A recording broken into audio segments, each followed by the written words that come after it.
ടിപിസി നമ്മള് കഴിഞ്ഞ തവണ ഭഗവത്ഗീത 6-ാം അധ്യായം ആത്മസംയമ യോഗത്തിലെ 38-ാമത്തെ ശ്ലോകം അർജുനന്റെ സംശയം, അതിലെ 38-ാമത്തെ സംശയം വരെയാണ് നമ്മൾ പറഞ്ഞു നിർത്തിയത്. 38-ാമത്തെ ശ്ലോകത്തിലെ സംശയം. അടുത്ത 39-ാമത്തെ ശ്ലോകത്തിലേക്ക് നമ്മൾ തുടങ്ങുകയാണ്. ഇത്രയും സമയം നമ്മൾ പറഞ്ഞത് ധ്യാനയോഗത്തില്, സമാധി യോഗത്തില്, ആത്മസംയമന യോഗത്തില് എങ്ങനെയാണ് മനസ്സിനെ കൺട്രോൾ ചെയ്യേണ്ടത് എന്ന് പറയുന്ന ശ്ലോകം കഴിഞ്ഞപ്പോ അർജുനന് സംശയമാണ്. ഇനി ബൈ ചാൻസ് എനിക്കിത് സാധിച്ചില്ല, ഞാൻ താഴെ വീണാൽ എന്ത് പറ്റും, മനസ്സ് നിയന്ത്രിക്കാനും ശക്തിയൊക്കെ ഉള്ള ഒരാളാണ് എന്നൊക്കെ പറയുന്ന സമയത്ത് തിരിച്ച് അർജുനൻ കൃഷ്ണനോട് പറയാണ്, എന്നെക്കാളും ശക്തിയുള്ള ആൾ ഇയാളാണ്, എന്നെക്കാളും മനസ്സിന് ധൈര്യമുള്ള ആൾ ഇയാളാണ്, എനിക്ക് അത്രയൊന്നും ഇല്ല, ഞാൻ വിഘടിച്ചു നിൽക്കുന്ന മേഘങ്ങളെ പോലെയാണ്, കനത്ത് നിൽക്കുന്ന മേഘത്തിന്റെ ഒരവസ്ഥയൊന്നും അല്ല എനിക്കുള്ളത്, വെപ്രാളം പെട്ടിരിക്കുന്ന അവസ്ഥയാണ് എന്നൊക്കെയാണ് ഭഗവാനോട് അർജുനൻ പറയുന്നത്. അപ്പോൾ അതിന്റെ ഒരു കണ്ടിന്യൂഷൻ ആണ് ഇനിയിപ്പോൾ ഉള്ള പരാതിയും വേവലാതിയും ആവലാതിയും ഒക്കെയാണ് പറയുന്നത്. അതിന് ഉത്തരവും കൂടി പറഞ്ഞു തരുമ്പോഴത്തേക്കും സ്ട്രോങ് ആവുമെന്ന് വിചാരിക്കാം. അടുത്ത ഭഗവത്ഗീത 6-ാം അധ്യായം ആത്മസംയമ യോഗത്തിലെ 39-ാമത്തെ ശ്ലോകത്തിലേക്ക് നമ്മൾ കടക്കുകയാണ്. അർജുനന്റെ സംശയമാണ്. അർജുനൻ വീണ്ടും സംശയം ചോദിക്കുകയാണ്. ഏതന്മേ സംശയം കൃഷ്ണ ചേതുമർഹസ്യ ശേഷതഃ ത്വധന്യ സംശയസ്യാസ്യ ചേതാനഹ്യുപപദ്യതേ. ഏതത് മേ, ഏത് അവസ്ഥയിൽ എനിക്ക് എന്നോട് ഇപ്പൊ പറഞ്ഞ സംഭവങ്ങളിലൊക്കെ ഹേ കൃഷ്ണ എനിക്ക് സംശയമുണ്ട്, ഇതൊന്നും എനിക്ക് പറ്റുന്ന പണിയാന്ന് എനിക്ക് തോന്നുന്നില്ല എന്നുള്ളതാണ്. ഛേതും, ഇത് വേണ്ടാന്ന് വെക്കാൻ പോവാണ്, കട്ട് ചെയ്ത് മാറ്റാൻ പോവാണ്, എനിക്കത് പറ്റില്ല, ഡിസ്പെൽ ചെയ്യാൻ പോവാണ്, ഇതിനകത്തുനിന്ന് എനിക്ക് ഒഴിഞ്ഞു വരണം, ഈ അവസ്ഥയിലൊന്നും എനിക്ക് നിൽക്കാൻ പറ്റില്ല, ടെൻഷൻ അടിക്കുമ്പോൾ പറ്റുന്ന ഒരവസ്ഥയാണത്. അർഹസി, എനിക്ക് പറ്റും എന്നൊക്കെയാണ്, എളുപ്പം പറ്റുന്നത് ഇത് വിട്ടു നിൽക്കലാണ്, ഇതെനിക്ക് വേണ്ടാന്ന് വെക്കലാണ്, ഇതാണ് എൻ്റെ ഇപ്പോഴത്തെ അവസ്ഥ എന്നാണ് അർജുനൻ പറയുന്നത്. ത്വേ മന്യേ, എനിക്ക് ഞാനും എനിക്ക് പറ്റുന്നൊരു സംഭവം ഉണ്ടല്ലോ, അത് അങ്ങയ്ക്ക് പറ്റുന്നൊരു സംഭവം വേറെ, എനിക്ക് പറ്റുന്നത് വേറെ, അത് അന്യത്ത് എന്നാണ്. സംശയസ്യ, ഒരു ഡൗട്ടും ഇല്ലാണ്ട് എനിക്കിപ്പോ ചെയ്യാൻ പറ്റുന്ന സംഭവം ഇത് ഒഴിവാക്കലാന്നുള്ള അവസ്ഥയിലാണ് എന്നുള്ള പോലെയൊക്കെയാണ് അർജുനൻ പറയുന്നത്. ചേത ന ഹ്യുപപദ്യതേ, ഇത് വേണ്ടാന്ന് വെച്ചിട്ട് ഡിസ്പെൽ ചെയ്തിട്ട് ഒരിക്കലും ന ആവശ്യമില്ല, ഹ്യുപദ്യതേ സെർട്ടൻലി ഉറപ്പായിട്ടും ഇത് എനിക്ക് പറ്റിയതല്ല, ഇറ്റ് ഈസ് നോട്ട് ഫിറ്റ് എന്നുള്ളൊരവസ്ഥയിൽ ആ ഒരു ഡൗട്ട് മാറ്റിയിട്ട് പോയാൽ നന്നാവും എന്നൊക്കെയാണല്ലോ കൃഷ്ണൻ പറയണത്. അത് ആർക്ക് സാധിക്കും? ആർക്ക്? എനിക്കല്ല, അങ്ങക്ക് സാധിക്കും എന്ന് വേണമെങ്കിൽ അങ്ങ് പറഞ്ഞോളൂ. ഇപ്പൊ അഭ്യാസേനത് കൗന്ദേയ എന്നൊക്കെ പറയണ്ടല്ലോ. അപ്പൊ ആദ്യം വിളിച്ചതാണ് എന്ത്, മഹാബാഹോ എന്ന്. ഇപ്പൊ തിരിച്ചു വിളിക്കുമ്പോൾ പറയുന്നത് ഈ അഭ്യാസമൊക്കെ ഇയാൾ ചെയ്താൽ മതി, എനിക്ക് ഈ അഭ്യാസം ഒന്നും പറ്റുന്ന ആളല്ല എന്നുള്ളതാണ്. ഇപ്പൊ അങ്ങക്ക് എളുപ്പം പറ്റുന്നത് കൊണ്ട് ബാക്കിയുള്ളവരുടെയൊക്കെ ധാരണ, ഇപ്പൊ സൈക്കിൾ ഓടിക്കാത്ത ഒരാൾക്ക് സൈക്കിൾ ഓടിക്കുന്നത് എന്ത് എളുപ്പാന്ന് പറഞ്ഞിട്ട് സൈക്കിൾ ഓടിക്കുന്ന ആൾ ഓടിച്ചു കാണിച്ചാൽ ഇതുപോലെ എന്ത് എളുപ്പം ഇതുപോലെയാന്ന് പറഞ്ഞാൽ പറ്റുമോ? ഇതുവരെ സൈക്കിളിൽ കയറിയിട്ടില്ല ഞാൻ, അപ്പൊ പിന്നെ എങ്ങനെ എനിക്ക് തോന്നുക? അതുപോലെയാണ് കൃഷ്ണനെ സംബന്ധിച്ചിടത്തോളം. യോഗീശ്വരനായ കൃഷ്ണന്, ഭഗവാന് വല്ല പ്രശ്നമുണ്ടോ? ഒരു പ്രശ്നമില്ല. അതുകൊണ്ട് ഭഗവാൻ ഇതൊക്കെ എളുപ്പമാണ്, നിങ്ങൾ മഹാബാഹുവാണ്, നിങ്ങൾ വലിയ മനുഷ്യനാണ്, നമുക്കതൊന്നും പറ്റില്ല എന്നാണ് പറയുന്നത്. അപ്പൊ അതുകൊണ്ട് എളുപ്പമാണെന്നൊക്കെ പറയുന്ന സമയത്ത് അങ്ങനെ അങ്ങോട്ട് വിട്ടുകൊടുക്കാൻ തയ്യാറല്ല അർജുനൻ. അതാണ് പറയുന്നത്. വീഴുവോ എന്നുള്ള പേടി നല്ലപോലെ ഉണ്ട്, നമ്മൾക്കൊക്കെ ഉണ്ടാകുന്ന അതേ സംശയം തന്നെയാണ്. അടുത്ത ഭഗവത്ഗീത 6-ാം അധ്യായം ആത്മസംയമ യോഗത്തിലെ 40-ാമത്തെ ശ്ലോകമാണ്. അർജുനന്റെ സംശയങ്ങൾക്ക് ഭഗവാൻ ഉത്തരം പറഞ്ഞു തുടങ്ങുകയാണ്. ശ്രീ ഭഗവാനുവാച പാർത്ഥനൈവേഹനാമുത്ര വിനാശസ്തസ്യ വിദ്യതേ നഹി കല്യാണകൃത് കശ്ചിത് ദുർഗതിം താദഗച്ഛതി. ഇനി ബൈ ചാൻസ് ഇയാൾ പറഞ്ഞല്ലോ വീഴുന്നൊക്കെ, അങ്ങനെ നമ്മൾ റൂയിൻ ആവണം എന്ന് തീരുമാനിച്ചു കഴിഞ്ഞാൽ, ഒരു താഴെ വീണ് കിടക്കുന്ന യോഗിയുടെ അവസ്ഥയാണെങ്കിൽ, സ്പിരിച്വാലിറ്റിയിൽ നിന്ന് നിങ്ങൾ if you have fallen down from spirituality എന്ത് സംഭവിക്കും എന്നുള്ളതാണ് ചോദ്യം. ഓക്കെ, ഒരു കുഴപ്പമില്ല എന്ന് പറഞ്ഞു, വീണാ വീഴട്ടെ. പാർത്ഥ നൈവേഹ ന മൂത്ര, ഒരിക്കലും അർജുന ഒരിക്കലും എന്തുണ്ടാവില്ല, ഈ ഇഹത്തിൽ നിന്ന് നൈവേഹ, ഈ ഇഹത്തിൽ നിന്ന് ഇഹ, ഈ ഇഹത്തിൽ നിന്ന് ന, വേറൊരു യുഗത്തിലേക്ക് നിങ്ങൾ താഴെ വീഴുന്നൊന്നുമില്ല. ഈ ഭൂമി തന്നെ, ഈ കുഴിയിലല്ലേ വീഴുന്നുള്ളൂ. ഏതായാലും നിങ്ങൾ ഇവിടെയാണ്. അപ്പൊ ഇതിന് ശ്രമിച്ചിട്ട് വീണോ എന്ന് ചോദിച്ചു കഴിഞ്ഞാല് ശ്രമിച്ചിട്ടില്ലെങ്കിൽ നിങ്ങൾ അപ്പുറത്തല്ലേ നിൽക്കുന്നുള്ളൂ. അതിന് പകരം ഇവിടെ നിൽക്കും, കയറി അങ്ങോട്ട് പോയാൽ മതി. ഇങ്ങോട്ട് വരാൻ പറ്റില്ല എന്നേ ഉള്ളൂ. ഈ യോഗാവസ്ഥയിലേക്ക് എത്താൻ പറ്റില്ല എന്നേ ഉള്ളൂ. വീണ് പോയാലും പഴയ ജന്മം നിങ്ങൾ ഏതുപോലെയാണോ അതുപോലെ ഉണ്ടാവും. വിനാശസ്യ വിദ്യത എന്ന ഒരു ഡിസ്ട്രക്ഷനും നിങ്ങൾക്ക് പറ്റില്ല. അതുകൊണ്ട് ഇപ്പൊ ഏതവസ്ഥയിലാണോ അതേ അവസ്ഥയിൽ നിങ്ങൾ കണ്ടിന്യൂ ചെയ്യും, ഒരു ബുദ്ധിമുട്ടും ഉണ്ടാവില്ല. നഹി കല്യാണകൃത് കശ്ചിത്, ഇത് ഒരു ഗുണം നിങ്ങൾക്ക് കിട്ടില്ല. അല്ലെങ്കിൽ ആ ഗോഡ് റിയലൈസേഷൻ, കല്യാണകൃത് എന്ന് പറഞ്ഞ അർത്ഥം ഒരു ഭഗവാനെ ദർശിക്കാനുള്ള നിങ്ങളുടെ ഒരു കഴിവുണ്ടല്ലോ, അപ്പുറത്ത് ചാടിയാലേ പറ്റുള്ളൂ. അത് ആർക്കും പറ്റുന്ന സംഭവമാണ്. പക്ഷെ നിങ്ങൾക്ക് പറ്റില്ല എന്നുണ്ടെങ്കിൽ വീണ് പോയാൽ അത് കിട്ടില്ല എന്ന് മാത്രം. അത് സർട്ടൺ അല്ല, നഹി എന്നാണ്, അത് ഉറപ്പല്ല എന്ന് മാത്രം. ദുർഗതിം താത ഗച്ഛതി, എന്റെ സുഹൃത്തെ, നിങ്ങൾക്ക് എന്ത് പറ്റില്ല, ഒരു വല്ലാത്തൊരു ഡെസ്റ്റിനേഷനിൽ എത്തിപ്പെട്ടിട്ട് നിങ്ങൾ നശിച്ചു പോകുന്നില്ല, അങ്ങനെ പോവും എന്നുള്ള ദുർഗതിം, ആ ഒരു ദുർഗതി ഒരു ഡെസ്റ്റിനേഷൻ ആണ് എന്നുള്ളത് തോന്നലൊന്നും നിങ്ങൾ പോണ്ട.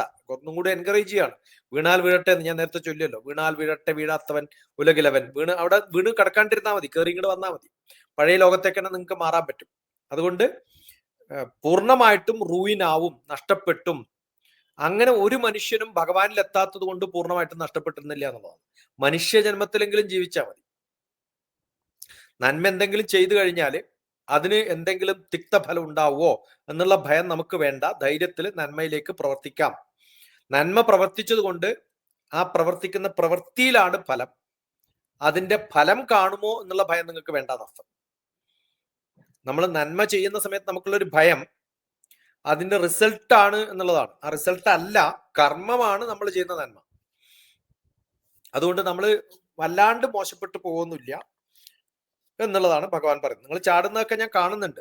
അപ്പൊ ചാടാനുള്ള ശ്രമം ഉണ്ടായാലും ഞാനൊന്ന് കൈപിടിച്ച് മുന്നോട്ട് കൊണ്ടുപോകും എന്നുള്ളൊരു തരത്തിലാണ് ഭഗവാൻ പറയുന്നത്. അതുകൊണ്ട് അതിനെപ്പറ്റി ഭയപ്പെടേണ്ട കാര്യമൊന്നുമില്ല. നമുക്ക് ഭയങ്കര ആത്മവിശ്വാസം വർദ്ധിക്കുന്ന വാക്കുകളാണ് അങ്ങയിൽ കൃഷ്ണനിൽ നിന്ന് കേൾക്കുന്നത്.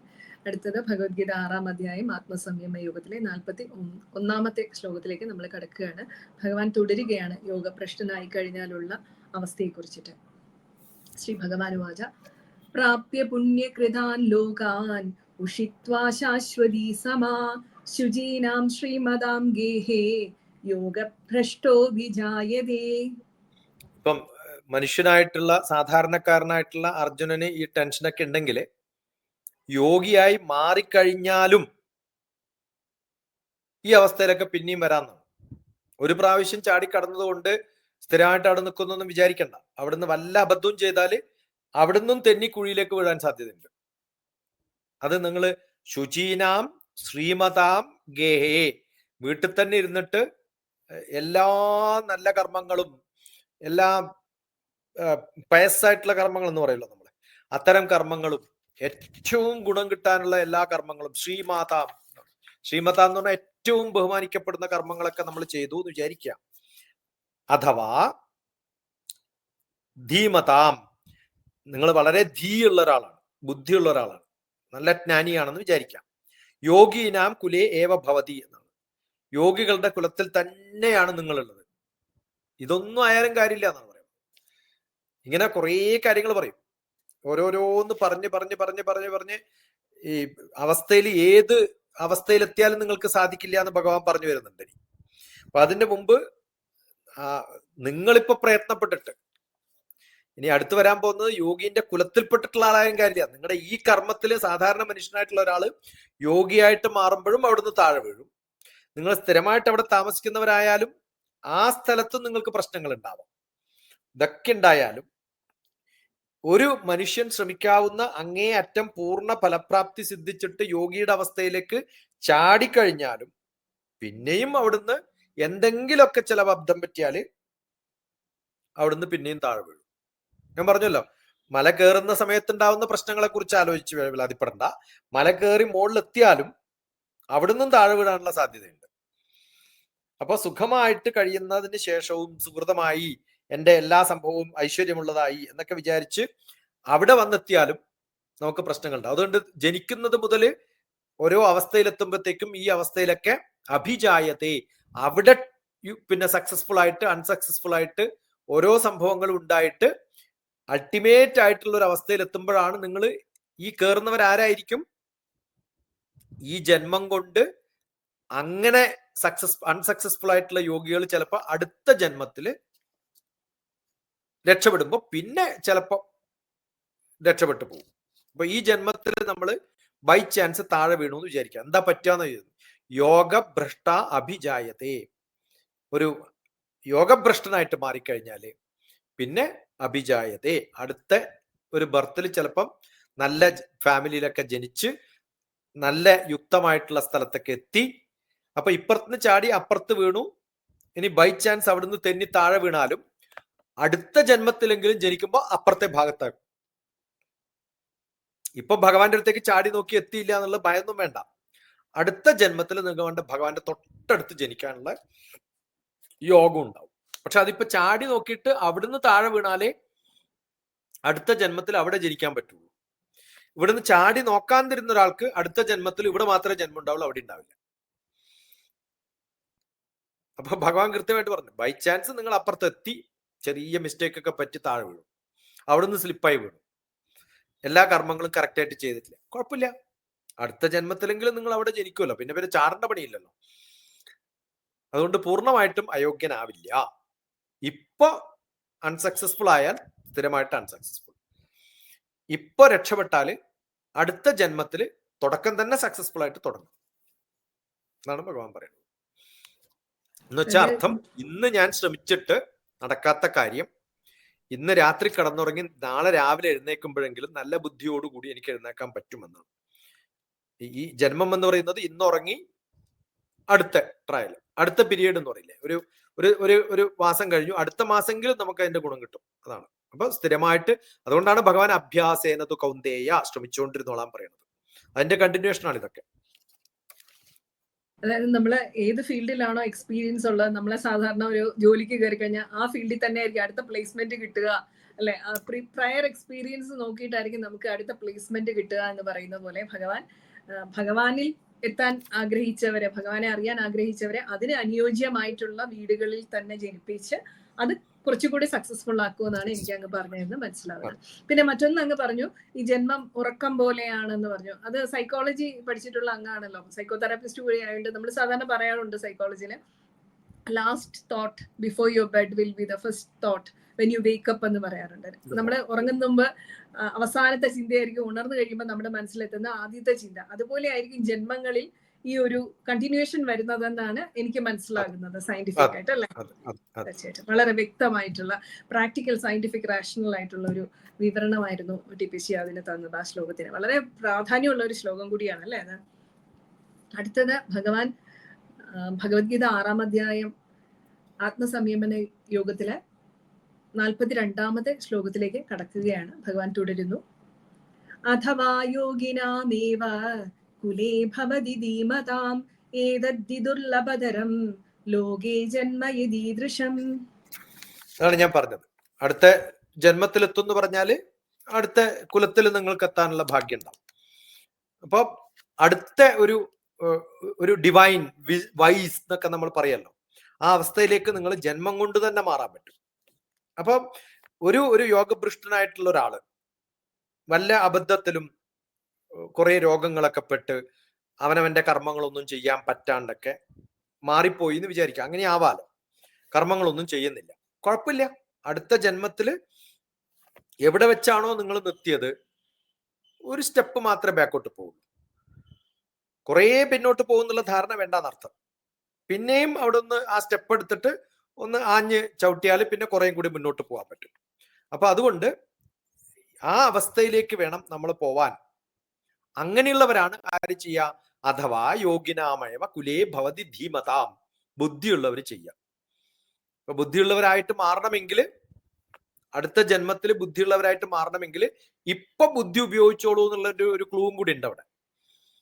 ഇപ്പൊ അടുത്ത ജന്മത്തിൽ ബുദ്ധി വേണമെങ്കിൽ, നമ്മുടെ ജീനിൽ ആ ബുദ്ധിയുടെ ഒരു അംശം വേണമെങ്കിൽ, നമ്മൾ പറയാറുണ്ടല്ലോ അച്ഛന്റെ ജീനാണ് നമുക്ക് കിട്ടുക എന്ന് പറഞ്ഞു എന്ന് വിചാരിക്കും. അമ്മയുടെ ജീനാണ് നമുക്ക് കിട്ടുകയാണെങ്കിൽ, ആ ജീൻ കിട്ടണമെങ്കിൽ ഇപ്രാവശ്യമെങ്കിലും നമുക്ക് ആ ബുദ്ധി വേണ്ടേ? അപ്പൊ ഈ ജന്മത്തിൽ എന്ന് പറയുന്നത് എന്റെ അച്ഛന്റെ അല്ലെങ്കിൽ എനിക്കുള്ള ഇന്നത്തെ തോന്നലുകൾ നാളെ എന്നെ നയിക്കും. അപ്പൊ ഇന്ന് ആ തോന്നലുകൾ ഉണ്ടാവണം. എന്നാൽ നാളെയല്ലേ അതിന്റെ ഫലം ഉണ്ടാവുള്ളൂ. നാളെ അന്വേഷിക്കാന്ന് പറഞ്ഞാലോ, നാളെ അല്ല കിട്ടുക, മറ്റന്നാളാ കിട്ടുക. അപ്പൊ അതുകൊണ്ട് എത്ര നേരത്തെ നിങ്ങൾ തുടങ്ങുന്നോ അത്രയും നല്ലത്. ഇപ്പൊ നമ്മൾ അൾട്ടിമേറ്റ് ഗോളിൽ എത്തില്ലെങ്കിലും ഗോളിന്റെ അടുത്തെങ്കിലും അടുത്ത ജന്മത്തിൽ നമുക്ക് നാളെ തുടങ്ങാൻ പറ്റുന്നു. അപ്പൊ നമ്മളിപ്പോ ഒരാളുടെ ജാതകം നോക്കിയിട്ട് പറയാണ്, നിങ്ങൾക്ക് 18 കൊല്ലം കഴിഞ്ഞിട്ടാണ് ഈ ഫലം കിട്ടുള്ളൂ എന്ന്. എന്നാ ഞാൻ 17 കൊല്ലം അനങ്ങാണ്ടിരുന്ന് 18ാമത്തെ കൊല്ലം അത് പറ്റില്ലല്ലോ. നിങ്ങൾ പോസ്റ്റ് ഗ്രാജുവേഷൻ തീരുന്നത് ഇന്ന വർഷമാണെന്ന് പറഞ്ഞു വെച്ചു. എന്നാ ആ വർഷം പോസ്റ്റ് ഗ്രാജുവേഷന് ചേരാന്ന് വിചാരിക്കാൻ പറ്റില്ലല്ലോ. ഗ്രാജുവേഷൻ കഴിഞ്ഞാലല്ലേ പോസ്റ്റ് ഗ്രാജുവേഷന് ചേരാൻ പറ്റുള്ളൂ. അപ്പൊ ഇന്നത്തെ സ്റ്റെപ്പാണ് നാളത്തേക്കുള്ള നമ്മുടെ ആ ഒരു പടി നമുക്ക് ഉണ്ടാവണം. ആ പടി വിട്ടിട്ടുള്ള ഒരു പരിപാടിക്ക് പോവരുത് എന്ന് ഭഗവാൻ കൃത്യമായിട്ട് പറയാണ്. അതുകൊണ്ട് അങ്ങനെയുള്ളവരാണ് യോഗ നിഷ്ഠയോടുകൂടി ബുദ്ധിപരമായി ആലോചിച്ച് അവനവൻ ചെയ്യേണ്ട കർമ്മങ്ങൾ കൃത്യമായിട്ട് ചെയ്താൽ അതിൽ ചില ഫ്ലോപ്പൊക്കെ ഉണ്ടായാലും കുഴപ്പമില്ല. അടുത്ത ജന്മത്തിൽ അതിന്റെ കണ്ടിന്യൂഷൻ ആയിട്ട് പൂർവ്വജന്മത്തിന്റെ ഗുണം, മുമ്പ് പറഞ്ഞതിന്റെ ഒരു ഫലം നമ്മളിൽ ഉണ്ടാവും എന്നാണ്.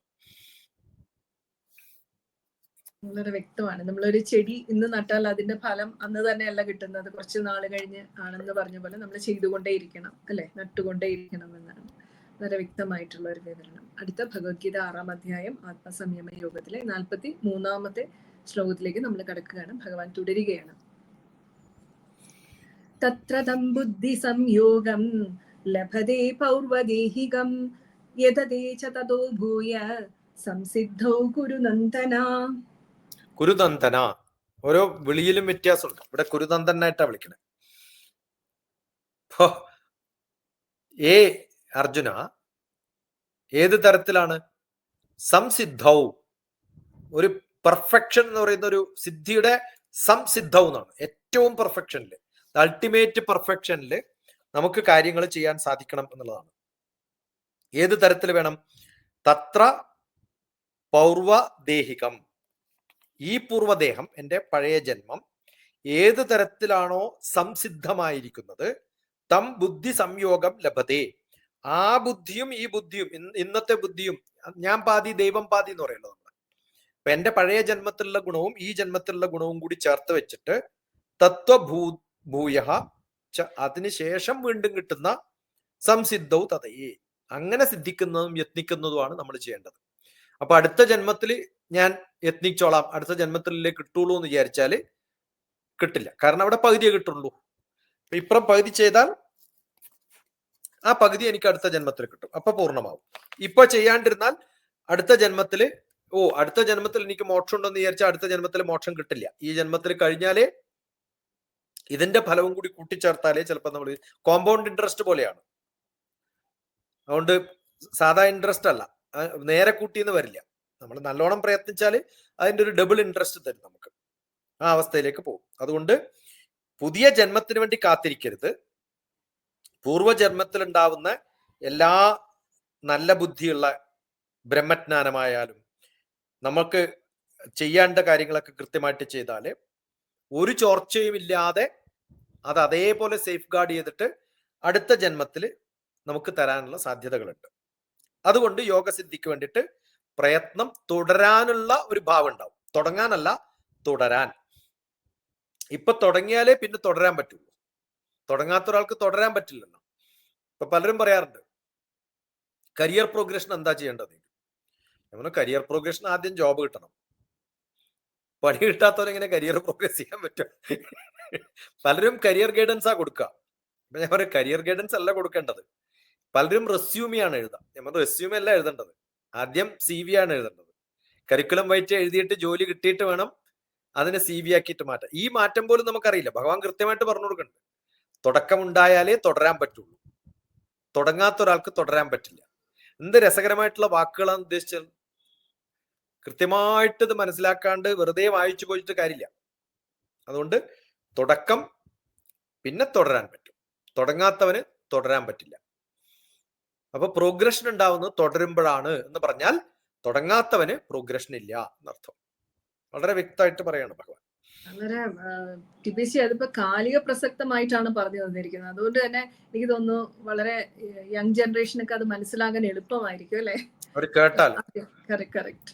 എനിക്ക് തോന്നുന്നു നമ്മളിപ്പോ ഒരു യൂട്യൂബിൽ തന്നെ നമ്മളൊരു കാര്യം കേട്ട് കഴിഞ്ഞാൽ അടുത്ത് വരുന്നത് അതുമായിട്ട് ബന്ധപ്പെട്ടിട്ടുള്ള വീഡിയോസ് ആയിരിക്കും നമ്മളുടെ മുമ്പിലോട്ട് എത്തുന്നത് അല്ലെ? ഇതേ രീതിയിൽ തന്നെയല്ലേ ഈ പ്രപഞ്ചത്തിൽ നമുക്ക് ഓരോ കാര്യങ്ങളും നമ്മൾ ആകർഷിക്കുന്നത് എന്ന് തോന്നാറുണ്ട് അല്ലെ? നമ്മൾ ഒരു കാര്യത്തിൽ പോകുമ്പോൾ എപ്പോഴും നമ്മളെ ഗൈഡ് ചെയ്യുന്നത് നിങ്ങളുടെ സ്വഭാവം അനുസരിച്ചിട്ടാണ്. സ്വഭാവം അനുസരിച്ചിട്ട് എന്ന് പറഞ്ഞാല് പണ്ട് 2005 20 വർഷം മുമ്പ് അഡാപ്റ്റീവ് ലേണിംഗ് എന്ന് പറയുന്ന കമ്പ്യൂട്ടർ എങ്ങനെ നമ്മുടെ ചോദ്യങ്ങൾ വെച്ചിട്ട് നമ്മളെ അസസ് ചെയ്തിട്ട് നമ്മുടെ കമ്പ്യൂട്ടറിൽ സ്റ്റോർ ചെയ്ത് വെക്കും. ഇയാൾക്ക് ഇന്നതൊക്കെയാണ് ഇഷ്ടം. ആ ഇഷ്ടം നോക്കിയിട്ടാണ് അടുത്ത പ്രാവശ്യം ലോഗിൻ ചെയ്യുമ്പോൾ അഡ്വർടൈസ്മെന്റ് പോലും വരിക. പക്ഷെ ഇന്നത്തെ സിറ്റുവേഷനിൽ നമ്മൾ പ്രകടമായിട്ട് കമ്പ്യൂട്ടറിനോട് തന്നെ പറയണ്ട. നിങ്ങളുടെ ഫോൺ ഓൺ ആയാലും ഓൺ അല്ലെങ്കിലും ഞാൻ ഇന്ന് ബ്രാൻഡ് കോട്ട് മേടിക്കുന്നതാണ് ആലോചിക്കുന്നത് എന്ന് എന്റെ ഫ്രണ്ടിനോട് പറഞ്ഞു എന്നായിരിക്കും. ആലോചിച്ചാൽ ചിലപ്പോൾ പിടിക്കാൻ പറ്റില്ല, ഇന്ന് നാളെ അതും പറ്റുമായിരിക്കും. അത് പറഞ്ഞു കഴിഞ്ഞാൽ പിന്നെ നിങ്ങൾ ഫോൺ ഓൺ ചെയ്തിട്ട് ആദ്യം നിങ്ങൾ പിന്നെ ഫേസ്ബുക്കിലോ ഏതെങ്കിലും സോഷ്യൽ മീഡിയയിൽ പോയാൽ ആദ്യം കാണുക നിങ്ങളുടെ ജാക്കറ്റിന്റെയും കോട്ടിന്റെയും ഒക്കെ അഡ്വർടൈസ്മെന്റ്. കാരണം ഇതൊക്കെ പിടിച്ചെടുക്കണ്ടേ, ഈ പറയുന്നതൊക്കെ പിടിച്ചെടുക്കണ്ടേ. അപ്പൊ നമ്മൾ ചെയ്യുന്ന ഓരോ പ്രവൃത്തിയും അടുത്ത ജന്മത്തിലേക്കുള്ള, ഞാൻ പറഞ്ഞ ഒരു ഇൻവെസ്റ്റ്മെന്റിന്റെ കോമ്പൗണ്ട് ഇൻട്രസ്റ്റോട് കൂട്ടിയിട്ട് അടുത്ത ജന്മത്തിൽ നമുക്ക് തിരിച്ചു തരും. അതാണ് അത്. അടുത്ത ശ്ലോകത്തിലും അത് തന്നെയാണ് പറയുന്നത്. വളരെ അതുകൊണ്ട് ഭഗവാൻ അടുത്ത ജന്മത്തിൽ ഇതിന്റെ കണ്ടിന്യൂഷൻ ആയിട്ട് അത് തന്നെ കിട്ടും എന്ന് പറയുന്നതും ഇപ്പൊ ആർട്ടിഫിഷ്യൽ ഇന്റലിജൻസ് എങ്ങനെയാണോ നമ്മുടെ ഇഷ്ടങ്ങള് നോക്കിയിട്ട് അല്ലെ നമ്മളെ അതുപോലെ ഉള്ളതിലേക്ക് ആകർഷിക്കുന്നത്, അത് വളരെ വ്യക്തമായിട്ട് നമുക്ക് റിലേറ്റ് ചെയ്യാൻ സാധിക്കുന്ന രീതിയിലാണ് അങ്ങ് പറഞ്ഞു തന്നിട്ടുള്ളത്. അടുത്ത ശ്ലോകം ഭഗവത്ഗീത 6-ാം അധ്യായം ആത്മസംയമ യോഗത്തിലെ 44-ാമത്തെ ശ്ലോകമാണ്. ഭഗവാൻ തുടരുകയാണ്. പൂർവാഭ്യാസേന തേനൈവ ഹ്രിയദേഹവശോപി സഹ ജിജ്ഞാസുരഭിയോഗസ്യ ശബ്ദബ്രഹ്മാദി വർത്തതേ. ഇപ്പൊ നമ്മൾ പറഞ്ഞു നിർത്തിയതേ ഉള്ളൂ. പൂർവാഭ്യാസേന തേനൈവ.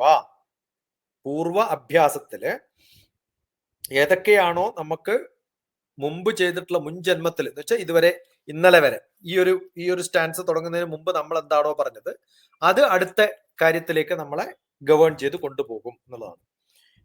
തേന പൂർവാഭ്യാസേന ഏവ. ഏത് അഭ്യാസം കൊണ്ടാണോ നമ്മൾ എവിടെയാണോ നിർത്തിയത്, അവശഃ അപി.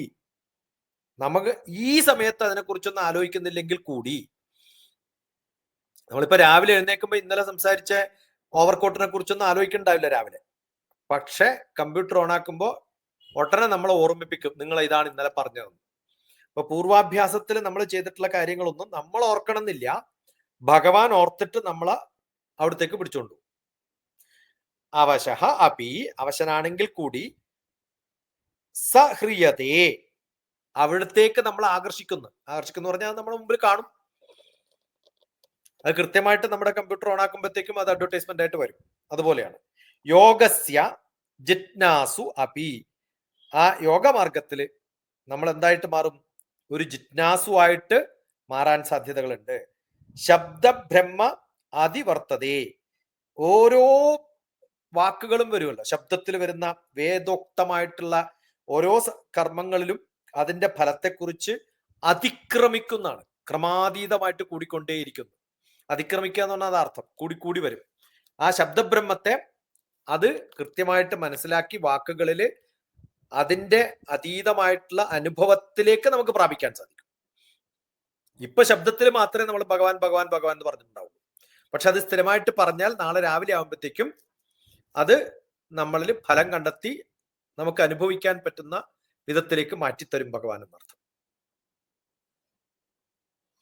നമ്മൾ ഇത് കിട്ടുന്നത് പോലെയാണ്. നമ്മളിപ്പോ എന്തെങ്കിലും ഒരു സാധനം വേണം എന്നൊക്കെ ആലോചിച്ച് സംസാരിച്ച് ഒരു 10 പ്രാവശ്യം നമ്മൾ ഇന്റർനെറ്റിൽ സെർച്ച് ചെയ്തു എന്ന് വിചാരിക്കും. ഉടനെ ഗിഫ്റ്റ് വൗച്ചർ വരും. നമുക്ക് 40% റിഡക്ഷനിൽ ഈ സാധനം കിട്ടുന്നു. പ്രോംപ്റ്റ് ചെയ്യല്ലോ, നമുക്ക് എംറ്റിയാണ്. അതെ, ഇത് ഈ ശ്ലോകത്തിന് എനിക്ക് തോന്നുന്നു നമ്മളെ കോറിലേറ്റ് ചെയ്ത് മനസ്സിൽ വരുന്ന അത് വലിയൊരു ഉദാഹരണമാണ്. ഏറ്റവും ഞാൻ ഇതെങ്ങനെയായിരിക്കും ടി.പി.എസ്.സി പറയാന്ന് ആലോചിച്ചിരുന്നപ്പോൾ ടി.പി.എസ്.സി അതിനേക്കാളും പ്രതീക്ഷയ്ക്കും അപ്പുറത്താണ് അതൊരു ഉദാഹരണത്തിൽ. കാരണം ഈ ശ്ലോകങ്ങളെല്ലാം ഇന്നത്തെ ഒരു കാലത്തിന്റെ കണക്ഷനുമായിട്ട് ബന്ധപ്പെടുത്തി പറയുമ്പോൾ നമുക്ക് ശരിക്കും മനസ്സിലാകാൻ സാധിക്കും. ഭഗവാൻ എത്ര ഭംഗിയായിട്ടല്ലേ പൂർവാഭ്യാസേന നേരത്തെയുള്ള പ്രാക്ടീസുകൾ നമ്മൾ എങ്ങനെയാണ് കൊണ്ടുപോകുന്നതെന്ന് പറയുന്നത്.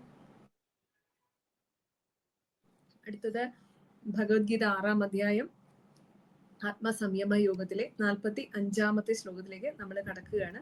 ഭഗവാൻ തുടരുകയാണ്. പ്രയജ്ഞാദ്യതമാനസ്തു യോഗി സംശുദ്ധ കിൽബഷഃ അനേക ജന്മ സംസിദ്ധി തഥോ യാതി പരാം ഗതിം.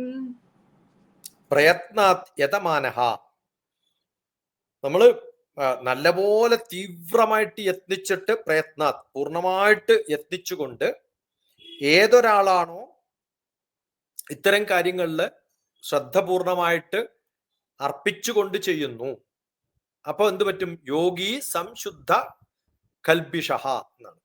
ആ യോഗി പ്യൂരിഫൈഡ് ആയിട്ട്, കൽബിഷഃ ബാക്കി എല്ലാ ഡിസയറിൽ നിന്നും, ഒരു മെറ്റീരിയലിസ്റ്റിക് ഡിസയറും ഇല്ലാതെ, അനേക ജന്മ സംസിദ്ധ, കുറേ ജന്മാന്തരങ്ങൾ മാറി മാറി വന്ന് ബർത്തെടുക്കുമ്പോ നമ്മൾ ഫിൽട്ടർ ചെയ്തിട്ട് അൾട്ടിമേറ്റ് പ്യൂരിറ്റിയിലേക്ക് എത്തുന്നത് പോലെയാണ്. തതോ യാതി പരാം ഗതി. അങ്ങനെ പ്യൂരിഫൈഡ് ആയിരുന്ന സമയത്ത് നമ്മൾ എത്തുന്ന സ്ഥലമാണ് ദ ഹയസ്റ്റ് പാത്ത് എന്ന് പറയുന്നത്. പരാംഗതി എന്നാണ്. ഏറ്റവും വലിയ ഹയസ്റ്റ് പാത്തിലേക്ക് നമ്മൾ എത്തുന്നത്, പരമഗതി പ്രാപിക്കുന്നു. എന്താണ് പരമഗതി? അതാണ് യോഗം. ആ പരമഗതിയിലേക്ക് നമ്മൾ എത്തണമെങ്കിൽ അതാണ് ജീവിതം എന്ന് പറയുന്നത്. നമ്മൾ ഈ പറയുന്ന കാണുന്നൊന്നും അല്ല ജീവിതം മോനെ. അവസാനം നീ എത്തുന്ന ഒരു ജീവിതം ഉണ്ടല്ലോ, ആ ജീവിതത്തിലേക്ക് നമ്മൾ എത്തണമെങ്കിൽ പ്രോഗ്രസ് ചെയ്ത് നമ്മൾ അക്യുമുലേറ്റ് ചെയ്തിട്ടുള്ള മെറിറ്റുകളൊക്കെ, അതാണ് ഞാൻ പറഞ്ഞത്, കോമ്പൗണ്ട് ഇൻട്രസ്റ്റ് പോലെ കൂടി വന്ന് പഴയ ബർത്തിൽ നിന്ന് അത് കഴിഞ്ഞിട്ടുള്ളത്, ഇപ്പൊ അടുത്ത ബർത്തിലും ചിലപ്പോൾ ചാടി അപ്പുറത്തെത്തിന്ന് വരില്ല. അങ്ങനെ സ്ലിപ്പായി പോയാലും എവിടെ താഴത്തേക്ക് എന്തായാലും എത്തില്ല. അതിന്റെ ഇടയിൽ എവിടെയെങ്കിലൊക്കെ ഒരു തട്ടിൽ നിന്നോളും. പിന്നെ അവിടുന്ന് കയറിയാൽ മതി. പിന്നെയും കയറി മുകളിൽ പോകുമ്പോൾ അടുത്ത തട്ടിൽ താഴെ വീഴും. എന്നാലും ഏറ്റവും താഴെ എത്തില്ല. ഓരോരോ പ്ലാറ്റ്ഫോമിൽ സ്റ്റെയർ കേസുകൾക്ക് എപ്പോഴും സ്ട്രെയിറ്റ് അല്ലല്ലോ കയറ്റം, ഓരോ കർവ് ഉണ്ടാവുമല്ലോ. അപ്പൊ നമ്മൾ 5th ഫ്ലോറിലാണ് കയറുന്നത്. വീണാലും നിങ്ങൾ 4th ഫ്ലോറിലേ വീഴുള്ളൂ, അല്ലെങ്കിൽ 3rd ഫ്ലോറിൽ വീണിട്ടുണ്ടാവും. അങ്ങനെ ജന്മങ്ങളാവുമ്പോൾ ഓരോ ജന്മങ്ങൾ കഴിയുന്ന സമയത്തും നമ്മൾ കൂടി വരും. അപ്പൊ ഇപ്പൊ ഈ സമയത്ത് നമ്മൾ തുടങ്ങിയാലേ അടുത്ത കുറച്ച് കാലങ്ങൾ കഴിയുമ്പോൾ അവിടേക്ക് എത്തുള്ളൂ എന്നാണ്. ഈ ഇതിൽ മാത്രമല്ല കേട്ടോ, ഉത്തരഗീതയിലും കുറേ റെഫറൻസുകളുണ്ട്. ഞാൻ അതൊക്കെ ഒഴിവാക്കുകയാണ്. കാരണം ഞാൻ ഇതിനകത്തൊക്കെ എഴുതി വെച്ചിരിക്കുന്നതിന്റെ ഉത്തരഗീതയുടെ റെഫറൻസുകളാണ്. ഉത്തരഗീതയിലാണിത്. യോഗാവസ്ഥയുടെ അങ്ങേ അറ്റം എന്ന് പറയുന്നത് എങ്ങനെ ബ്രത്ത് കൺട്രോൾ എങ്ങനെ വേണം, ഇതൊക്കെ പറയുന്ന ശ്ലോകങ്ങളൊക്കെ ഉത്തരഗീതയിലാണ്. പക്ഷെ ഈ ഇതിനകത്ത് 2-ാം അധ്യായത്തിലൊക്കെ ഇതിനെ കുറിച്ച് പറയുന്നുണ്ട്. 42-48 വരെയൊക്കെ ഇതിന്റെ റെഫറൻസ് കാണാം. അപ്പൊ നല്ല ശ്ലോകങ്ങൾ കടുകട്ടിയിലൊക്കെ നമ്മൾ വരുമ്പോ നേരെ 2-ാം അധ്യായത്തിൽ പോയി ഒന്ന് തപ്പി നോക്കിയാൽ ഇതിന്റെ റെഫറൻസുകൾ അവിടെ കാണാൻ പറ്റും. ഇതാണ് വേണ്ടത്. ഈ ജന്മം കൊണ്ടല്ല തീരുക, അടുത്ത ജന്മം കൊണ്ടും തീരുന്ന് പറയാൻ പറ്റില്ല. പക്ഷെ ഒരു പുരോഗമനം ഉണ്ടാവും. പരാംഗതിം എന്നാണ്. പ്രോഗ്രസീവ് ആയിട്ടാണ് നിങ്ങൾ പോവുക, ഡിപ്രസീവ് അല്ല. പിന്നെ ആക്സിലറേഷൻ മാത്രമേ ഉള്ളൂ, ഡിസിലറേഷൻ ഇല്ല എന്നർത്ഥം. സ്പീഡ് കൂടി പോകും. തുടങ്ങിയിട്ടില്ലെങ്കിൽ സ്പീഡ് കൂട്ടാൻ പറ്റില്ല. വെലോസിറ്റി ഉണ്ടായാലല്ലേ ആക്സിലറേഷൻ ഉണ്ടാവുള്ളൂ. വെലോസിറ്റി നെഗറ്റീവായ ഡിസിലറേഷനേ ഉണ്ടാവുള്ളൂ. അതുകൊണ്ട് മുന്നോട്ട് തന്നെ പോകണം. ഒരു ഭയവും വേണ്ട. മുന്നോട്ട് പോയാൽ കുറെ കഴിയുമ്പോൾ നന്നാവും എന്നാണ് പറയുന്നത്. ഇത് 4th ചാപ്റ്ററിലും ഇതിന്റെ ഇൻട്രൊഡക്ഷൻസ് വരുന്നുണ്ട്. 34-ാമത്തെ ശ്ലോകവും ഇതേ റെഫറൻസുകളിൽ വരും. ആർക്കെങ്കിലും റെഫർ ചെയ്യണമെങ്കിൽ ആയിക്കോട്ടെ വെച്ചിട്ട് പറയാം. ഇവിടെ നമ്മൾ ഒരു കാര്യം ചോദിച്ചോട്ടെ ടി.പി.എസ്.സി, ഈശ്വര കാര്യങ്ങളിൽ പൂർണ്ണമായിട്ട് മുഴുകി ജീവിക്കണമെന്ന് ആഗ്രഹിച്ച് അതിനുവേണ്ടി ശ്രമം നടത്തുന്ന ഒരു വ്യക്തി അടുത്ത ഒരു ജന്മം അതിന് യോജിക്കുന്ന ഒരു ബ്രാഹ്മണ സമുദായത്തിലോ അല്ലെങ്കിൽ അതുപോലെ ഈശ്വര പൂജകളുമായിട്ട് ബന്ധപ്പെട്ടിരിക്കുന്ന അല്ലെങ്കിൽ തത്വജ്ഞാനത്തിലെല്ലാം മുന്നിൽ നിൽക്കുന്ന ഒരു കുടുംബത്തിൽ വന്ന് ജനിക്കും എന്നുള്ളതിന് അങ്ങ് നൽകുന്ന ആർട്ടിഫിഷ്യൽ ഇന്റലിജൻസിലുപരി നമുക്ക് മറ്റൊരു പ്രായോഗികമായിട്ടുള്ള ഒരു ഉപമ കൂടി പറയാമോ ശാസ്ത്രീയമായി? നമ്മള് ഇപ്പൊ ഞാൻ ഉദാഹരണം പറഞ്ഞാല്, എന്റെ അച്ഛൻ കൃത്യമായിട്ട് കുറെ തരത്തില് കൃഷി ചെയ്തിട്ടുള്ള ഒരാളാണ്. അപ്പൊ എന്നിൽ എന്തെങ്കിലും കൃഷിയുടെ ഒരു അംശം ഉണ്ടാവും. അപ്പൊ എന്റെ അച്ഛൻ കഷ്ടപ്പെട്ട അത്രയും വേണ്ട എനിക്ക് കൃഷി പഠിക്കാൻ, കാരണം ഓൾറെഡി എന്റെ ജീനിലതുണ്ട്. അപ്പൊ ഇന്ന് ഞാൻ എന്റെ പിന്നെ യൂട്യൂബിൽ ഇട്ടിട്ടുള്ള ഒരു വീഡിയോ ഉണ്ട്. അതില് ഹാർട്ട് അറ്റാക്ക് കൊണ്ട് മരിക്കുന്ന കുറെ ആൾക്കാരുടെ പ്രശ്നം പറയുന്നുണ്ട്. അതാണ് നമ്മുടെ എപ്പോഴും നമ്മൾ പറയാ, നമ്മുടെ ലൈഫ് സ്റ്റൈലാണ് നമ്മുടെ പ്രോബ്ലം, നമ്മുടെ ലൈഫ് സ്റ്റൈലാണ് നമ്മുടെ പ്രോബ്ലം. ഇപ്പൊ ശരിക്കും ആലോചിച്ചാല് എന്റെ പൂർവികന്മാരുടെ ലൈഫ് സ്റ്റൈലിനെക്കാളും കുറെ പ്യൂരിഫൈഡ് ആയിട്ടുള്ള ഭക്ഷണമാണ് ഞാൻ കഴിക്കുന്നുണ്ടാവുക. അതിനേക്കാളും കഷ്ടപ്പെട്ടിട്ടുള്ള കാലത്ത് ഇത്രയൊന്നും നല്ല വെള്ളം ഫിൽട്ടർ ചെയ്തിട്ടൊന്നല്ല കുടിച്ചിട്ടുണ്ടാവുക. ഞാൻ ഫിൽറ്റേർഡ് വാട്ടറോ അല്ലെങ്കിൽ ബിസ്ലേരിയാണ് സ്ഥിരമായിട്ട് കഴിക്കുന്ന ഒരാളാണ്. അല്ലെങ്കിൽ അതിന്റെ pH വാല്യൂ നോക്കിയിട്ടാണ് ഞാൻ കഴിക്കുന്നത്. കാരണം ഹൈദരാബാദിൽ 600 pH വാല്യൂ ആണ് നമുക്ക് കിട്ടുന്ന വെള്ളം. അത് ഞാനത് 300 ആക്കിയാലും ഫിൽറ്ററിൽ എത്തൂല. അപ്പൊ ഞാനത് 7 8 എത്തണമെങ്കിൽ നല്ലപോലെ ഫിൽറ്റർ ചെയ്ത വെള്ളം തന്നെ മേടിക്കണം. അങ്ങനെയൊന്നും കുടിക്കാത്ത എന്റെ പൂർവികന്മാർക്ക് എന്തേ അസുഖം ഇല്ലാണ്ടിരുന്നതെന്ന് ചോദിച്ചാല് അതല്ല പ്രശ്നം. പ്രശ്നം എന്താ വെച്ചാല് അവരുടെ ജീനുകളിൽ എന്റെ ഉള്ള കോഡിങ്ങിൽ നിന്ന് ഞാൻ വ്യത്യസ്തനായിട്ട് മാറി പോയത് കൊണ്ടാണ് എനിക്ക് ആ തരം വെള്ളം ഇപ്പം കുടിക്കാൻ പറ്റാത്തത്. അപ്പൊ ജീവിതശൈലി എന്ന് പറയുന്നത് ഹിത ആഹാരം എന്നാ പറയാം. എന്താണ് എന്റെ ഹിതാഹാരം? അത് ഞാൻ മറന്നുപോയി. അവിടെ നിന്ന് ഞാൻ കുറെ വ്യതിചലിച്ചിട്ടൊരു ബോധം വരുമ്പോഴാണ് ഇതാണ് ഹിതാഹാരം എന്ന് പറഞ്ഞിട്ട് ആരോ പ്രിസ്ക്രൈബ് ചെയ്താ കഴിക്കണത്. ആരോ പ്രിസ്ക്രൈബ് ചെയ്തതല്ല ഞാൻ കഴിക്കേണ്ടത്. എന്റെ പൂർവികന്മാരുണ്ടായിരുന്ന അതേ തുല്യതയിൽ ഞാൻ പോവുകയാണെങ്കിൽ പ്രോഗ്രസീവ് ആയിട്ട് എനിക്ക് നല്ല ആരോഗ്യം ഉണ്ടായേനെ. പക്ഷെ അതിൽ നിന്ന് ഞാൻ വ്യതിചലിച്ചു പോയപ്പോഴാണ്. അതാണ് നമ്മുടെ പൂർവ്വകർമ്മം എന്ന് പറയുന്നത്. അപ്പൊ ഞാൻ ജനിച്ച കുടുംബം എന്ന് പറയുന്നതിന്റെയോ അതാണ് ഞാൻ പറഞ്ഞ എന്റെ സ്വഭാവ പ്രഭവൈർ ഗുണൈ. ഇത് ബ്രാഹ്മണനാണോ ക്ഷത്രിയനാണോ ശൂദ്രനാണോ അല്ല ഭഗവാൻ പറയുന്നത്. നിങ്ങളുടെ സ്വഭാവത്തിൽ നിന്ന് നിങ്ങൾ വ്യതിചലിച്ചിട്ട് പോയാൽ, ഞാൻ സ്ഥിരമായിട്ട് വർക്ക് ചെയ്തിട്ടുള്ള എന്റെ പൂർവികന്മാർക്ക് അങ്ങനെയൊക്കെ കൃത്യമായിട്ട് കുറേ ഫിസിക്കൽ എക്സർസൈസ് ചെയ്ത് ഫാമിലൊക്കെ പണിയെടുത്തിട്ടുള്ളതാണ് എന്റെ അച്ഛൻ. ഞാൻ പണിയെടുക്കാതിരുന്ന എനിക്ക് അസുഖം വരും. എന്റെ പൂർവികന്മാര് ഞാനിപ്പോ പണിയെടുക്കാണ്ടായിരിക്കണത്. അപ്പൊ എന്റെ മക്കൾക്ക് പണിയെടുത്താൽ അസുഖം വരും, കാരണം ഞാൻ പണിയെടുക്കാണ്ടിരിക്കണുണ്ട്. ഇത് നമ്മുടെ ഒരു കോഡിങ് ഉണ്ടല്ലോ നമ്മുടെ ഉള്ളില്, അതാണ് നമ്മുടെ സ്വഭാവം. അത് ജന്മം കൊണ്ട് പിന്നെ ബ്രാഹ്മണനായിട്ട് പൂജ ചെയ്തിട്ടില്ലോ എന്നുള്ളതല്ല പ്രശ്നം. നമ്മൾ ചെയ്യുന്ന കുറെ കർമ്മങ്ങളുണ്ട്. ആ കർമ്മങ്ങളുമായിട്ട് നമ്മൾ മുന്നോട്ട് പോകുന്നതാണ്. ഇവിടെ ഭഗവാൻ നിങ്ങൾ കണ്ടിന്യൂ ചെയ്യണം എന്ന് പറയുന്നത് ഭക്തിയല്ല. ഭഗവാനെ സംബന്ധിച്ചിടത്തോളം കർമ്മമാണ്. ആ കർമ്മത്തില് ഭക്തിയുടെ ടേസ്റ്റോടുകൂടി എന്ന് പറഞ്ഞാൽ ഡിവോട്ടഡ് ആയിട്ട് മനസ്സറിഞ്ഞ് ചെയ്യണം എന്നർത്ഥം. നമ്മൾ മനസ്സറിഞ്ഞ് ചെയ്യാതെ ചെയ്യുന്ന കർമ്മങ്ങൾക്ക് യാതൊരു ഫലവും ഉണ്ടാവില്ല എന്ന് ഓൾറെഡി ഭഗവാൻ പറഞ്ഞു. അത് ഭയാവഹമാണ്, സ്വകർമ്മമാണ് എന്ന് പറയുന്നത്. സ്വകർമ്മം എന്താണെന്ന് മനസ്സിലാക്കാതിരുന്നു കഴിഞ്ഞാൽ പിന്നെ സ്വകർമ്മം ചെയ്യാൻ പറ്റില്ലല്ലോ എനിക്ക്. അപ്പൊ എന്റെ കർമ്മം എന്താണ്, എന്റെ പൂർവികന്മാർ എന്താ ചെയ്തത്, അതിലെനിക്ക് ഡിവോഷൻ ഉണ്ടോ, ആ പൂർവ്വഭക്തിയോടുകൂടിയാണോ ഞാൻ ഇന്ന് ചെയ്യുന്ന കർമ്മങ്ങളിൽ ആ പൂർവ്വഭക്തി വെച്ചിട്ടുണ്ടോ എന്നൊക്കെ ആലോചിക്കുമ്പോഴേ എന്റെ കർമ്മങ്ങളിലേക്ക്. കാരണം നമ്മുടെയൊക്കെ അൾട്ടിമേറ്റ് എന്ന് പറഞ്ഞാൽ യോഗി ആവണം എന്നാണ്. യോഗി എന്ന് പറഞ്ഞാൽ എന്താണ്? ഏത് കാര്യവും വളരെ രസകരമായിട്ട് ഒരു ബേർഡൻ ഇല്ലാതെ, നമുക്കെല്ലാം ബോർഡമ്മും ബേർഡൻസമ്മും ആണല്ലോ. ഈ ബോർഡമ്മും ബേർഡൻസമ്മും ഇല്ലാണ്ടൊക്കെ ഓരോ കാര്യങ്ങൾ ചെയ്യണമെങ്കിൽ, വളരെ രസകരമായിട്ട് ചെയ്യണമെങ്കിൽ എന്ത് വേണം? അതിൽ ടേസ്റ്റ് ഉണ്ടാവും, പാഷൻ ഉണ്ടാവും. ആ പാഷൻ എനിക്കുള്ളത് എൻ്റെ സ്വഭാവത്തിൽ നിന്ന് കിട്ടുന്നതാണ്. ആ സ്വഭാവം എനിക്ക് തന്നിട്ടുള്ളത് എൻ്റെ പഴയ ജന്മത്തിൽ ചെയ്തിട്ടുള്ള കർമ്മങ്ങളാണ്. ആ പഴയ ജന്മം എന്ന് പറയുന്നത് എൻ്റെ അച്ഛനാണ്. അത് നിങ്ങൾ കുലമഹിമയായിട്ട് വേണമെങ്കിൽ കരുതിക്കോളൂ, ആ ജീനായിട്ട് കരുതിക്കോളൂ, എങ്ങനെ വേണമെങ്കിലും ആവാം. അതുണ്ടാവണം എന്നാണ് പറയുന്നത്. ഇപ്പൊ അതിന് രണ്ട് സൈഡിലും നമുക്കൊരു ഉത്തരം കിട്ടി. ഒരു ടെക്നിക്കൽ ടേംസിലും മനസ്സിലാക്കി തന്നു, ഒരു പാരമ്പര്യത്തിന്റെ ഒരു ഭാഷയിലും മനസ്സിലായിട്ടുണ്ട്. ഒരു ഹെറിഡിറ്ററി എന്ന് പറയുന്നതിന്റെ ഇമ്പോർട്ടൻസ് ആണ് ഈ കണ്ടിന്യൂഷൻ എന്ന് പറയുന്നത്. അല്ല, നമ്മൾ എന്തെങ്കിലും രോഗം വരുമ്പോ ഇത് ഹെറിഡിറ്ററി ആന്ന് പറയല്ലോ. അങ്ങനെ ഗുണം വരുമ്പോഴും ഹെറിഡിറ്ററി എന്ന് പറയണ്ടേ? ഇത് ഒരു കാര്യം മാത്രം ഇങ്ങനെ ഹെറിഡിറ്ററി ആവുന്നത്. കറക്റ്റ്. അപ്പൊ കുലമഹിമ പറയുന്നതിൽ എന്താണ് തെറ്റ് അല്ലെ?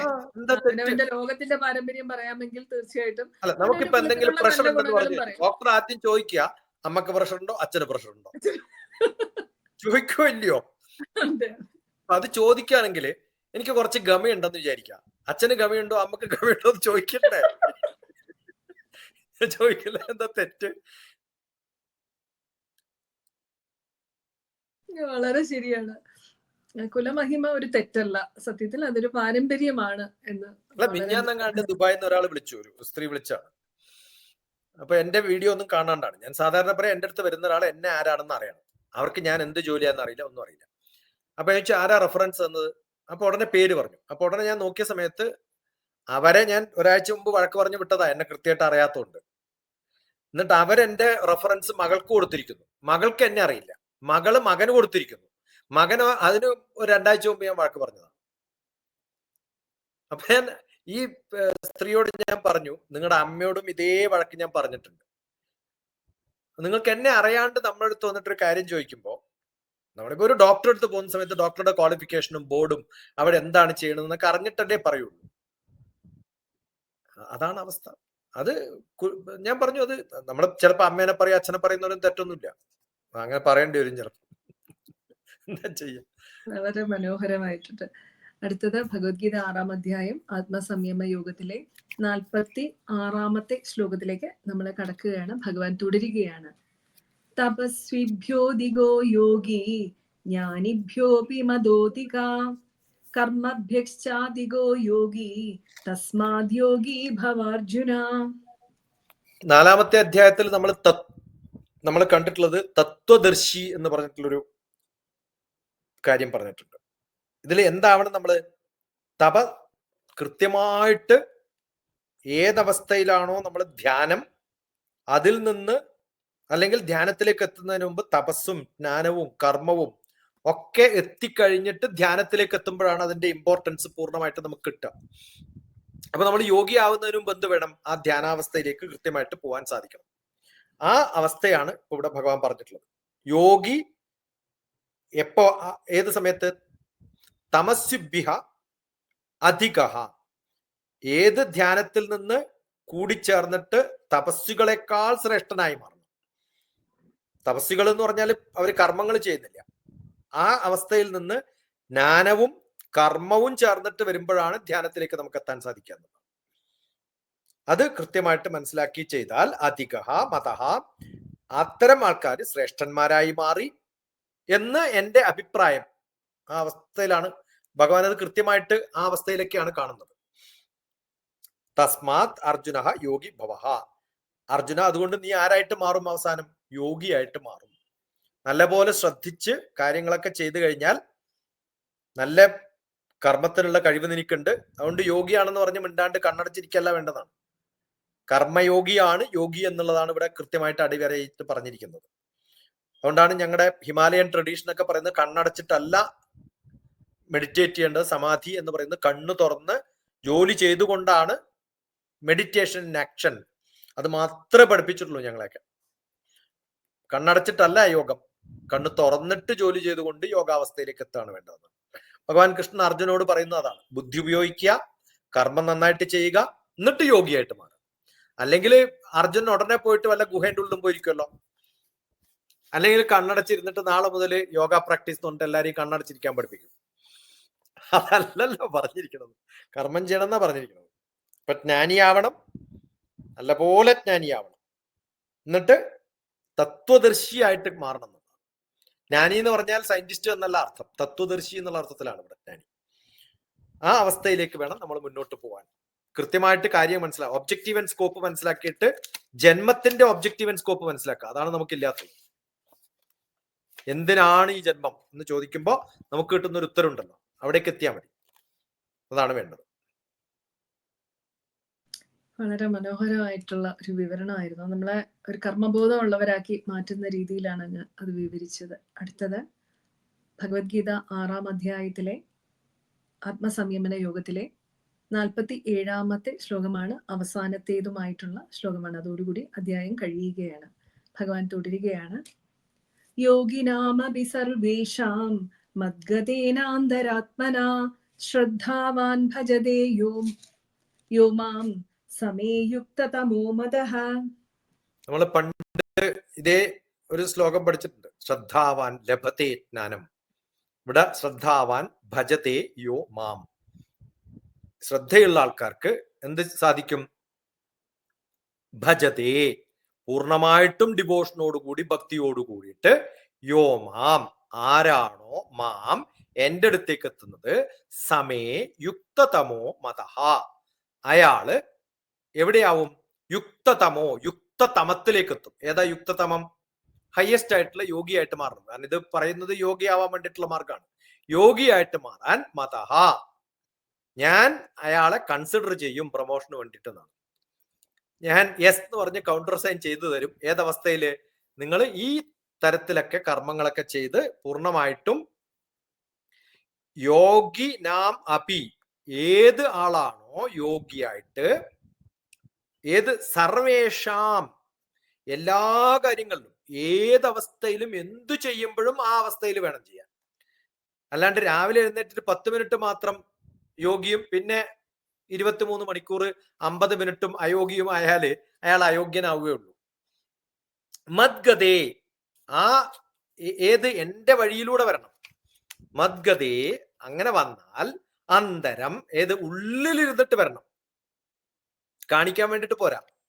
അന്തരേ, പിന്നെ എന്തിൽ വേണം? ആത്മാവിനും കൂടി വരണം. ഓ, മനസ്സിൽ അങ്ങനെയൊക്കെയാണ്, പക്ഷെ ആത്മാവിൻ്റെ ഉള്ള അങ്ങോട്ട് കയറിയില്ല. മദ്ഗതേനാന്തരേരാ ആത്മന, പൂർണ്ണമായിട്ടും ആത്മാവിലും മനസ്സിലും ഉള്ളിലും പുറത്തും ഒക്കെ എന്റെ അടുത്തേക്ക് എത്തി എന്ന് വിചാരിക്കുക. അങ്ങനെയാണെങ്കിൽ പിന്നെ ഞാൻ ഏറ്റെടുത്തോളാം. എന്ത് രസകരമായിട്ടാ ഭഗവാൻ പറയുന്നത്. 7, 8, 9 ഒക്കെ കഴിയുമ്പോഴേ പൂർണ്ണമായിട്ട് ഏറ്റെടുക്കുള്ളൂ കേട്ടോ. അപ്പൊ അതിനു മുമ്പ്, എന്നിട്ടും ഈ പൂർണ്ണമായിട്ട് ഏറ്റെടുത്തിട്ടും വിശ്വാസമില്ലാത്തതുകൊണ്ടാണല്ലോ 10 ഭഗവാന്റെ പൂർണ്ണമായിട്ടുള്ള രൂപമൊക്കെ കാണിച്ചു കൊടുത്ത് പിന്നെ ഭയപ്പെടുത്തേണ്ടൊക്കെ വരുന്നത്. ഏതാളും പൂർണ്ണമായ വിശ്വാസത്തോടുകൂടി മനസ്സുറപ്പിച്ച്, ആത്മാവ് ഉറപ്പിച്ച്, നേരത്തെ ബുദ്ധിയുടെ കാര്യമാണ് പറഞ്ഞത്, ഇപ്പോ ആത്മാവിന്റെയും മനസ്സിന്റെയും കാര്യമാണ്. മനസ്സുറപ്പിച്ച് ആത്മാവ് ഏതൊരാളാണോ എൻ്റെ അടുത്തേക്ക് എത്തുന്നത് എന്ന് വെച്ചാൽ ഡിവോഷനോടുകൂടി, പാഷനോടുകൂടി കർമ്മം ചെയ്യുന്ന ഏതൊരു വ്യക്തിയും അയാള് യോഗിയിൽ ഉത്തമ യോഗിയായി മാറി, ആ ഉത്തമനായിട്ടുള്ള വ്യക്തികള് എൻ്റെ അഭിപ്രായത്തില് ഉറപ്പായിട്ടും യോഗ സാധനകളില് പൂർണ്ണമായിട്ടുള്ള അവസ്ഥയിലേക്ക് പ്രാപിക്കും. ഇപ്പൊ ഭക്തി എന്ന് പറയുന്നത്, പാഷൻ എന്ന് പറയുന്നത്, ഇന്റിമസി എന്ന് പറയുന്നത്, ഡിവോഷൻ എന്ന് പറയുന്നത് ആർക്കാണോ ഉള്ളത്, ആ സർവശ്രേഷ്ഠനായിട്ടുള്ള മനുഷ്യൻ സർവയോഗികളുടെയും യോഗാവസ്ഥയിലെ ദ പെനൾട്ടിമേറ്റ് എന്ന് പറയുന്ന ആ അവസ്ഥയിലേക്ക് എത്താനുള്ള എല്ലാ സാധ്യതകളും ഉണ്ട് എന്നുള്ളത്. അതുകൊണ്ടാണ് ഈ യോഗത്തിന് ധ്യാനയോഗം എന്നും പേര് പറഞ്ഞിട്ടുള്ളത്, ആത്മസംയമന യോഗം എന്നും പറഞ്ഞിട്ടുള്ളത്. ഇത് 6-ാമത്തെ അധ്യായം. ഇവിടെ ഈ ഒരു കാര്യം പറഞ്ഞിട്ട് ഭഗവാൻ നിർത്തുകയാണ്. ഇതാണ് ശരിക്കും പറഞ്ഞ ബ്രഹ്മവിദ്യായ യോഗശാസ്ത്രേ. ഇവിടേക്ക് എത്തുമ്പോഴേ നമുക്കത് പറയാൻ പറ്റുള്ളൂ. ഇതിനു മുമ്പൊന്നും ബ്രഹ്മവിദ്യയും യോഗശാസ്ത്രമൊന്നും പറഞ്ഞിട്ടില്ല. 6-ാം അധ്യായത്തിലാണ് യോഗശാസ്ത്രം കൃത്യമായിട്ട് പറയുന്നത്. അതിനു മുമ്പ് ബ്രഹ്മവിദ്യയും പറഞ്ഞു. അപ്പൊ ഇതിനകത്ത് പറയുന്നുണ്ട് കൃത്യമായിട്ടുള്ളത്. അപ്പോ ഇതാണ് ഉപനിഷത്തിന്റെ ഏറ്റവും വലിയ മെസ്സേജ് എന്നൊക്കെ പറയുന്നത്. ഇത്രയും എത്ര അടുത്തടുത്ത് ഇരുത്തിയിട്ടാണ് ഭഗവാൻ അർജുനനോട് പറയുന്നത്. അതുകൊണ്ട് ശരിക്കും ഇത് ഉപനിഷത്താണ്. ആത്മസംയമന യോഗോ നമഃ. 6-ാധ്യായഃ സമാപ്തം. വളരെ മനോഹരമായിട്ട് 6-ാം അധ്യായം ആത്മസംയമന യോഗം മനോഹരമായിട്ട് വിവരിച്ചു തന്ന ടിപിസിക്ക് ഒരുപാട് നന്ദി. ഇത്രയൊക്കെ പോകുന്നൊന്നും പ്രതീക്ഷിച്ചിട്ടില്ല ഞാൻ സത്യം പറഞ്ഞാൽ. വളരെ വിഭിന്നമായിട്ടുള്ള ഒരു വിവരണമാണ്. സത്യത്തിൽ ഒരുപാട് അറിവ് നൽകുന്ന ഒരു വിവരണമായിരുന്നു. Thank you. ഇതിനൊക്കെ ലക്ഷ്മിയോടും അതുപോലെ ഹിന്ദുയിസം ചാനൽ പ്രവീണിനോടൊക്കെ കടപ്പെട്ടിരിക്കുന്നു എന്ന് പറയാം. കേൾക്കാൻ ആളുള്ളതുകൊണ്ടാ പറയണതേ, അല്ലെങ്കിൽ പണി നിർത്തുമല്ലോ. സന്തോഷം.